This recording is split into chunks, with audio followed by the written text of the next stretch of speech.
evening and thanks for joining us. I'm Jessica Harrington. Tonight on the Now Bakersfield, a thief with a sweet tooth has taken a local business for hundreds of dollars in ice cream. Learn how you can help. And more on the event being held to bring awareness to breast cancer and raise money for a local organization that helps patients going through treatment. That's all ahead on the Now Bakersfield. Kamasi? A lot of important information lined up for you today on the Now. Alexa might soon be able to tell when you're getting sick, and not only that, but recommend items to help you feel better. The question is Amazon technology going too far? We're also getting a better idea of just how expensive it's going to be to repair our cars. And you can probably guess this, higher tech can mean higher bills. And we have some good information today that could help you get a raise. A lot to get to on this Thursday. All right, thanks, Kamasi. A local ice cream store is looking for answers tonight following a string of thefts. The Now's Tori Cooper spoke to the manager of Dewar's Ice Cream earlier today and has more details on the steps store employees are taking to prevent future theft. Tori? Jessica, Dewar's Ice Cream and Fine Candies has been an establishment for more than a century. It's been very savory for many of the Bakersfield members in the community. But now store employees are saying there is a man stealing ice cream from their location in central Bakersfield. And tonight they hope that by sharing new surveillance video that the community will recognize the thief and stop them from hitting up their store again. It's a neighborhood ice cream store that has been around for more than a century. Somebody's been coming into our property and stealing ice cream out of our freezers. But now for the first time, Dewar store manager Rocio Lopez and her colleagues are turning to the community in hopes of finding this man who they believe has burglarized their store more than once in the last 6 months. On 3 occasions we've spotted the person, but we really haven't been able to do much about it. According to Lopez, the first break-in took place here at the Dewar shop in central Bakersfield on April 6th of this year. We weren't able to see the individual in the building, but we did see them get into their vehicle and drive off.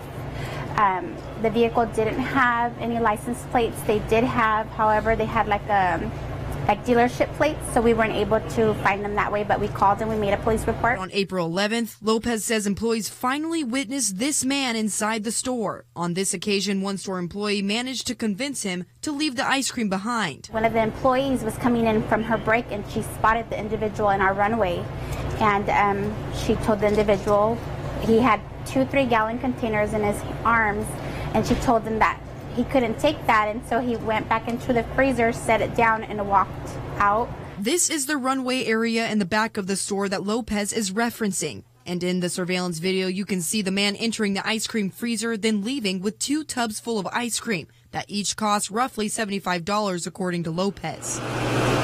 According to Lopez, Bakersfield police told her to notify law enforcement if they catch this man doing the same thing again.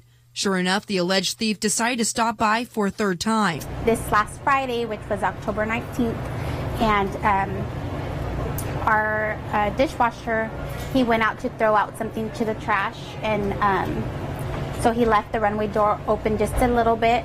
But when the dishwasher returned from the trash, he came face to face with this same man described as being 6 feet tall, with tattoos on his wrist and a beard, coming out of the Dewar's freezer with more ice cream. He asked him, like, you can't take that, and the gentleman told him to just move out of his way, that he had people waiting for him outside, and that he would be in trouble if he didn't move out of his way. So of course the employee, not to put his life in any type of danger, moved out of the way. This surveillance shows the man leaving Dewar's and running toward 11th Street in central Bakersfield with the tubs full of ice cream. According to store employees, the man seems like he may be under the influence of something. So far, police say employees have handled the interactions with him correctly by contacting law enforcement promptly and complying with what the man says.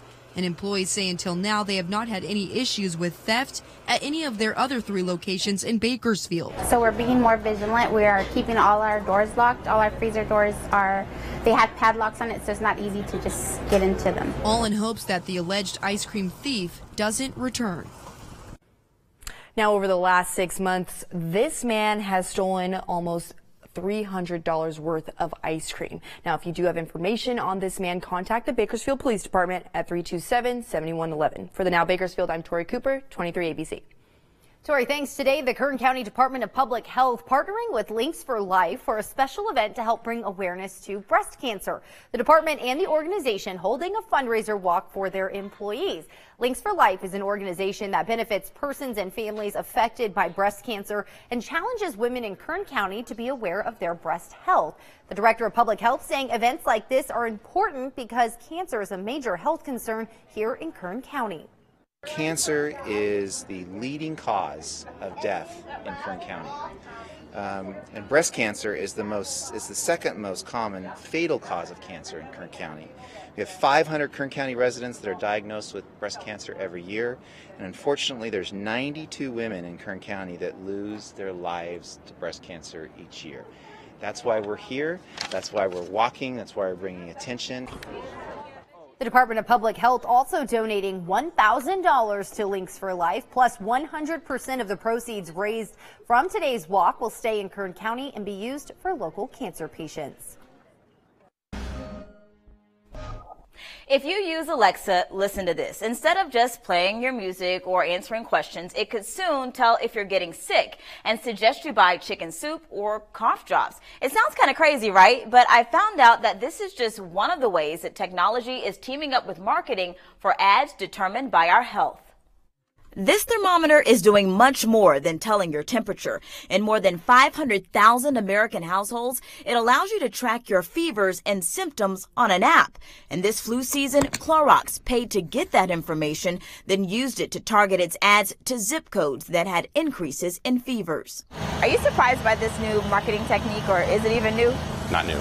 No. Darren Dubersmith is a marketing professor at MSU Denver. He says from Google to Facebook, people are used to their info being tracked and shared, but maybe not as much when it comes to health. But I don't think when people are buying thermometers that they necessarily really know that these devices can not only collect a lot of data about them, but that they're under current regulations, they're allowed to share that data. Kenza, the company that makes the thermometer, says this so-called illness data doesn't have any identifying personal data when shared with other companies.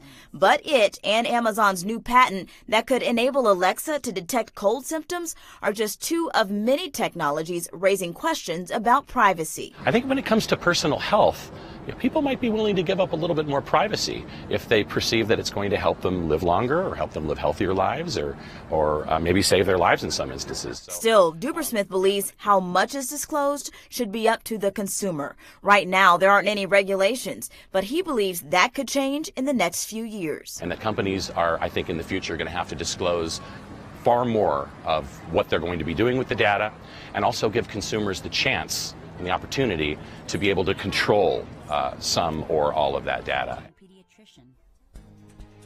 A lot more to talk about in our lineup, and you have to stick around for this. We have some great information today that could help you get a raise. You're watching The Now.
We are learning all we can about this brand new treatment for the flu that the FDA just approved. We all remember last year's terrible flu season and some places experiencing a shortage of Tamiflu.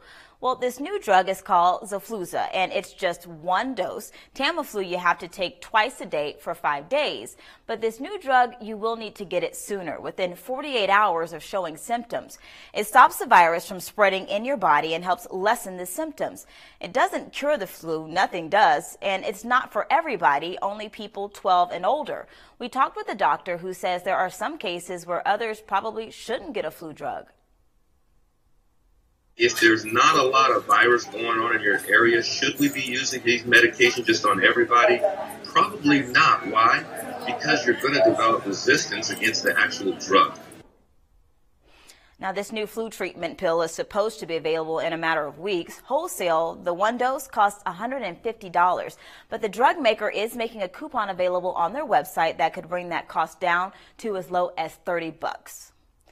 So have you been thinking about asking your boss for a raise? Well, now could be the time to ask thanks to really low unemployment. But there is a trick to it. The Now's Annie Taylor tells us how. Companies across the country are having a hard time filling jobs, and you know what that means? That means that you as the employee have the power. So it's time to tap into those bargaining skills. Maybe you ask for a raise, better benefits, or more vacation days. Whatever it is, the time is now. You have more bargaining power right now. And that could be whether you're currently employed or whether you're looking for a new opportunity. We asked Andrew Murta, who works for top staffing firm Robert Half, to know if now's the right time to ask for a raise. Right now probably is the right time to ask for a raise. You have more bargaining power right now. Before you go and ask for more money, Murta says you need to ask yourself a question first. You've got to understand what you're worth. Just because it's a hot market doesn't necessarily give you a hall pass to go around and start dictating what you want, as that may hurt you. If you're not wanting to push the limits and ask for a raise, Murtaugh says you can still ask for other perks. You can be very, very creative, and employees don't have to invest huge amounts of money to get a return. Maybe it's a parking spot right in front, or a free meal once a week, or maybe it's flexible work hours so you don't have to sit in rush hour traffic. So what I always encourage is to have active communication within the workplace. So I think if you have a good relationship with your boss, nothing should come as a surprise. So just remember to know your worth. People may be surprised at what their current employer can do for them. For the Now, I'm Annie Taylor. All right, thanks, Annie. Topping the Now news feed, President Trump says Chinese spies are not eavesdropping on his cell phone calls. The New York Times reported the president uses his own iPhones for calls, and intelligence has found that spies often listen in. The president tweeted that he only uses government phones and only has one government cell phone that he rarely uses. Well, this picture could be prompting changes to hunting laws in Scotland. It's a photo of a hunter posing with a dead wild goat, and it sparked outrage from a lot of people online, with some calling for the government to limit trophy hunting in the area. So how is this for a real miracle? A 7-alarm fire destroyed this 150-year-old church in Massachusetts, but a large painting of Jesus survived. And it's not like it barely survived. If you take a close look at it, it's basically not damaged. Right now, they still don't know what started this fire. Some people really, really, really love Disney, right? And then there are some people who take it to a whole other level. Custodians from Disney parks in California and Orlando told the Wall Street Journal they frequently have to go around with a special vacuum and clean up people's ashes, like human remains. This is really happening. They say people sneak in loved ones' ashes and then they spread them all over the park, in the gardens, and even in the rides. Disney says that this type of behavior is strictly prohibited, and anyone who's caught will be escorted off the property. Interesting, Kamasi. Well, Bakersfield, get ready to be razzle-dazzled. The hit musical Chicago is coming to town. Check this out. Oh, you're gonna see a Shiva shimmy shake and all that jazz. That's right. The Tony Award-winning musical will be playing at the Rabobank Theater on November 13th at 7:30 p.m.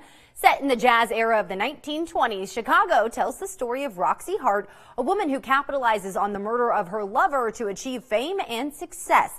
Tickets are on sale now, and we have a link to purchase them on our website, turnto23.com. Well, let's take a live look outside at downtown Bakersfield. dark out, which I'm still trying to get used to, but November and Halloween, we're so close. Just around the corner, less than a week away until Halloween, and the activities are already beginning. If you're planning on heading out to trunk or treat, there's a few going on in Bakersfield right now. It ends at 8 p.m. Temperature is going to be in the 80s, so really, or 70s, excuse me, really not too bad out there. Today we had a high of 79 degrees, which is another day of above seasonal temperatures, but high pressure is now moving into central California. That's going to cause temperatures to increase slowly each day of the week as we head into the weekend, and that does mean worsening air quality just slightly tomorrow. We will still be in the moderate range with an AQI of 97, but we are nearing that unhealthy for sensitive groups range, so we will continue to track that as we head through the rest of the week, because temperatures are going to be climbing right on up to 84 degrees on Friday, just in time for Friday night football. If you are planning on heading out, kickoff is at 7:30 tomorrow. Temperatures are going to be in the mid 70s and then jumping up to 86 degrees on Saturday, which will be the warmest day of the week, but we are tracking a system that's going to be making its way into the county Sunday night, continuing into Monday, dropping temperatures down to the mid 70s, which is near seasonal, and then we'll be up to 79 degrees on Wednesday, which is Halloween. The Now Bakersfield will be right back.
We see a lot of this right before Halloween, people sharing maps on social media of where registered sex offenders live.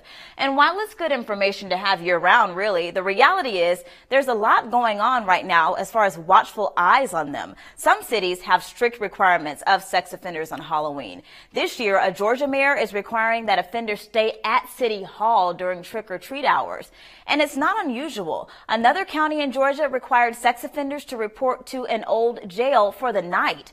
States like North Carolina, Delaware, and Texas have also done this.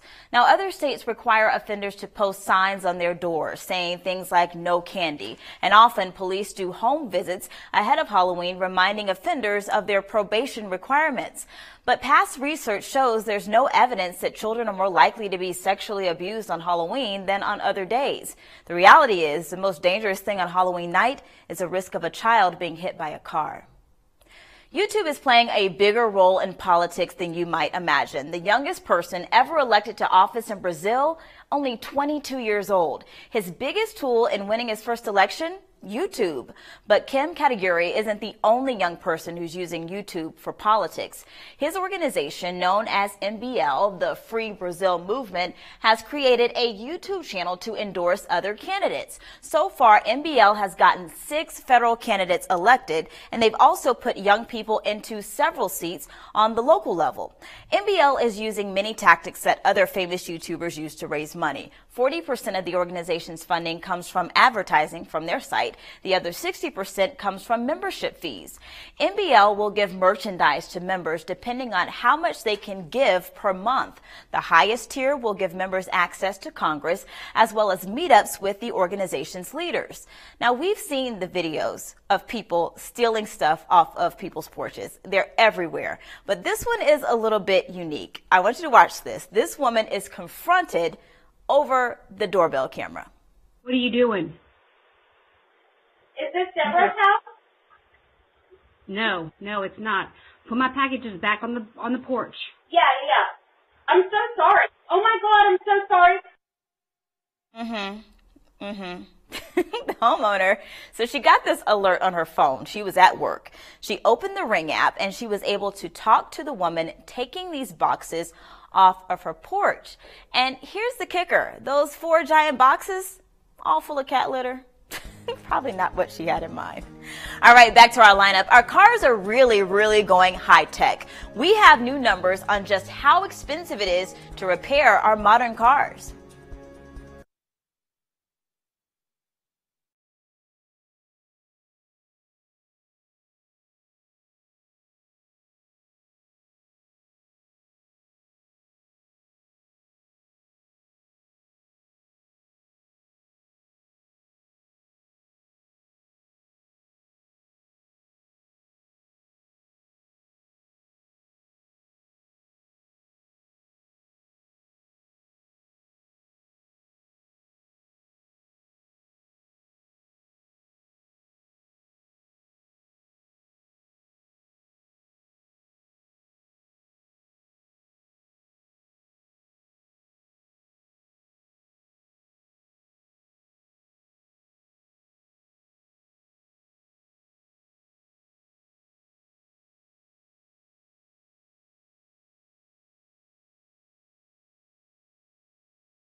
We're getting a closer look at how much new technology in our cars could actually cost us. Here's Annie Taylor. Well, it may be tempting to get a car with blind spot monitoring or automatic emergency brakes, but the truth is Even if you get into a small fender bender, those repairs could cost you big time. Driver assist seems to be one of the more common features people add on to their cars, but if any of those sensors are damaged, that could cost you up to $5,300. So check this out. If the front radar sensors are damaged, you could pay somewhere between $900 to $1,300. These sensors are usually used for automatic emergency braking and adaptive cruise control. But if somebody slams into the back of your car, expect to pay somewhere between $850 and $2,000. That's because the rear radar sensors are now damaged. Those are used for blind spot monitoring and rear traffic alert systems. And did something crash into your windshield? Well, you may need to fix your front camera sensors, the ones that help with lane keeping systems. That will also cost you somewhere between $850 and $2,000. And that's before you even fix the windshield. But if the sides of your car get damaged, expect a bill of $500 to $1,100. Their side mirror sensors are now ruined and you can't use the around view system. But also, Kamasi, I know, it's a lot of money. I'm like, whoa. AAA recommends that if you have a car with these tech features, have a talk with your insurance company, because you'll want to make sure that you have the right coverage for a car like that. And honestly, like, a car is already expensive. I know from experience, this is all true. Right? Yes. But it's like you have to just take the good with the bad because we love all those features. I know, and they're safety features. Yeah. So yes, good with the bad. I agree. All right, thanks. Tomorrow we're looking at some ways tax refunds could be smaller and how you can start prepping now. Coming up tonight on 23 ABC News at 11, the Boys and Girls Club of Kern County facing a civil lawsuit after a member was allegedly sexually assaulted inside one of their bathrooms. Court documents claiming the club didn't follow their training to protect their member from peer-on-peer sexual assault, questions over whether or not the club was following procedures to monitor the bathrooms, and allegations that the club never told other parents of the ongoing police investigation. We have that story and much more tonight on 23 ABC News at 11. All right, switching over to a final check of our forecast, though right now feeling great outside. It's really not too bad at all. 73 degrees right now here in Bakersfield, so you still have time to head out to all the trunk or treat events that are going on this evening. But temperatures are going to be warming up, potentially 10 to 12 degrees above seasonal this weekend, 86 as our high on Saturday, and then cooling down slightly just in time for Halloween, going to be in the 70s, still above seasonal, but not too bad out there, honestly. No, it's going to be great. Just get out there while the sun's still setting so it's not too cold, right? Exactly. That's going to do it for us on the Now. We'll see you back here tonight for 23 ABC News at 11.